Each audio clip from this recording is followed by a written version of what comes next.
عن عقبة بن عامر رضي الله تعالى عنه قال بينما أنا أسير مع رسول الله صلى الله عليه وسلم উকবা ইবনে আমির রাদিয়াল্লাহু তাআলা আনহু বলছেন, আমি মুহাম্মদ সাল্লাল্লাহু আলাইহি ওয়াসাল্লামের সাথে সফরে বের হয়েছি। বাইনাল জুহফাতি ওয়াল আবওয়া, সফরে বের হয়ে আমরা জুহফা এবং আবওয়া নামক জায়গার মাঝামাঝিতে পৌঁছেছি।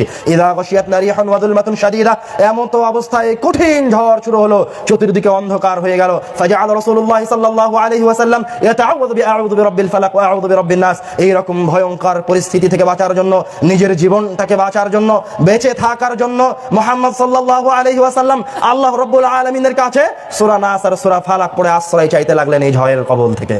এবং উকবা রাদিয়াল্লাহু তাআলা আনহুকে বলছেন, ইয়া উকবা তাআওয়ায বিহিমা ফামা তাআওয়াযা মুতাআওযিযুন বিমিসলিহিমা, উকবা তুমি ওই দুইটি সূরা তেলাওয়াত করে আল্লাহ রাব্বুল আলামিনের কাছে এই ভয়াবহ বিপদ থেকে পরিত্রাণ চাও। ফামা তাআওয়াযা মুতাআওযিযুন বিমিসলিহিমা, কেননা বিপদ থেকে বাঁচার জন্য এই দুইটি সূরার চেয়ে শক্তিশালী কোনো সূরা নাই।